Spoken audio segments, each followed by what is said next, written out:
For more than 6 centuries, the legend of Nicolas Flamel has drifted between reality and myth like a shadow that refuses to disappear. Historians call him a simple 14th-century French scribe. Occult researchers insist he was the first and only human to unlock the true power of alchemy. But the one question that has haunted generations is the same one whispered in secret lodges, monasteries, and hidden laboratories across the world. Did Nicolas Flamel really create the Philosopher's Stone? And if so, did he ever die?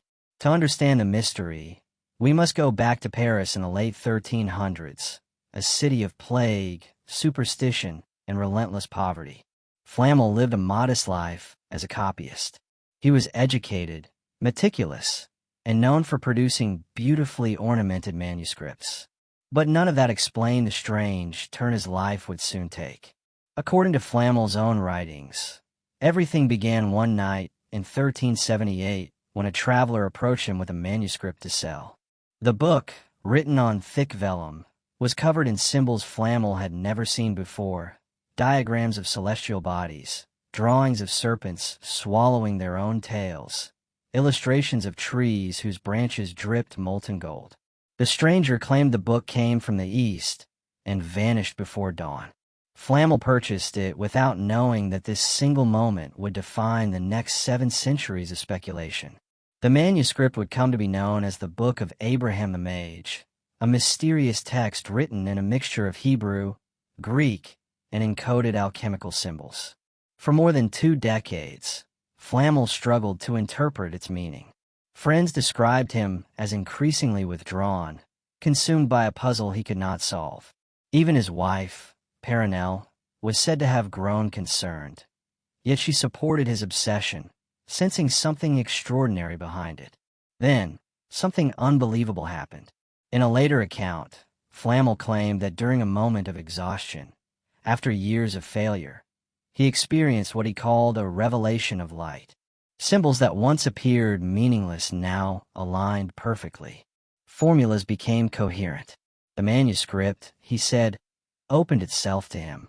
He described seeing visions of fire, rebirth, and the transformation of base matter into the perfection of nature. Shortly afterward, strange rumors began to spread. Neighbors whispered that Flamel and his wife had become inexplicably wealthy. Their donations to hospitals and churches were lavish, far beyond the means of a simple bookseller. Even more curious was their health. Both seemed untouched by illness or aging, as though time had begun to move differently around them. News of their transformation spread across Paris. Some said Flamel had discovered the secret of turning lead into gold. Others believed he had created the legendary Philosopher's Stone, a substance alchemists had pursued for centuries, said to grant not only wealth, but immortality. But the true mystery began after their supposed deaths. When their tombs were opened years later, both were found empty. No bones, no remains, only the carved symbols of alchemy, circles, serpents, and triangles, decorating the stone surfaces. The church insisted the bodies had been moved, but no records existed. No one knew where the remains had gone, or if remains had ever existed at all. The legends only grew. In 1761, a traveler in Paris claimed to have met Flamel, alive, unchanged, speaking perfect Old French.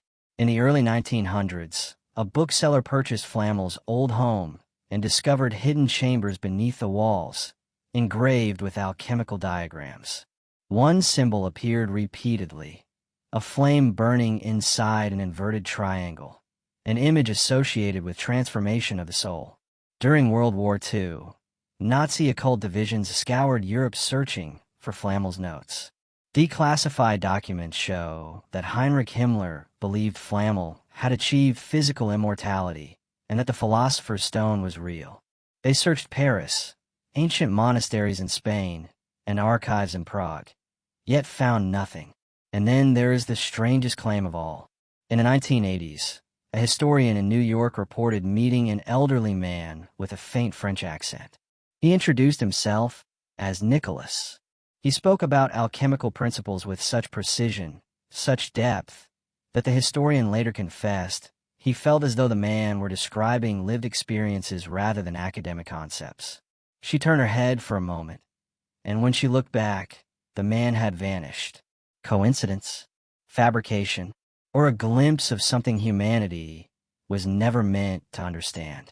The original Book of Abraham, the Mage, has never been found.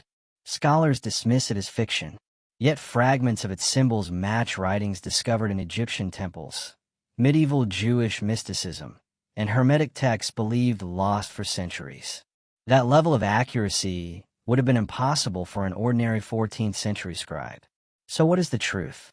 Did Flamel simply become wealthy through wise investments, with legends later exaggerating his life? Did he discover a medical remedy that prolonged his youth? Or did he achieve the unthinkable, unlocking a force that could reshape matter, heal the body, and defy time? One theory suggests this. Flamel did create the Philosopher's Stone, but realized its danger. Rather than share it with kings or the corrupt, he vanished from society, protecting the stone from anyone who might weaponize it. Another theory posits that Flamel never left at all, that he continues to move quietly through history, living under new identities, watching as humanity inches towards secrets he once mastered centuries ago. Whether myth or truth, the mystery remains. Nicolas Flamel should have faded from memory long ago. Instead, he remains a name spoken in every corner of occult study, a figure who refuses to die, literally and figuratively. And perhaps the most unsettling question is not whether the Philosopher's Stone exists, but whether Nicolas Flamel still holds it.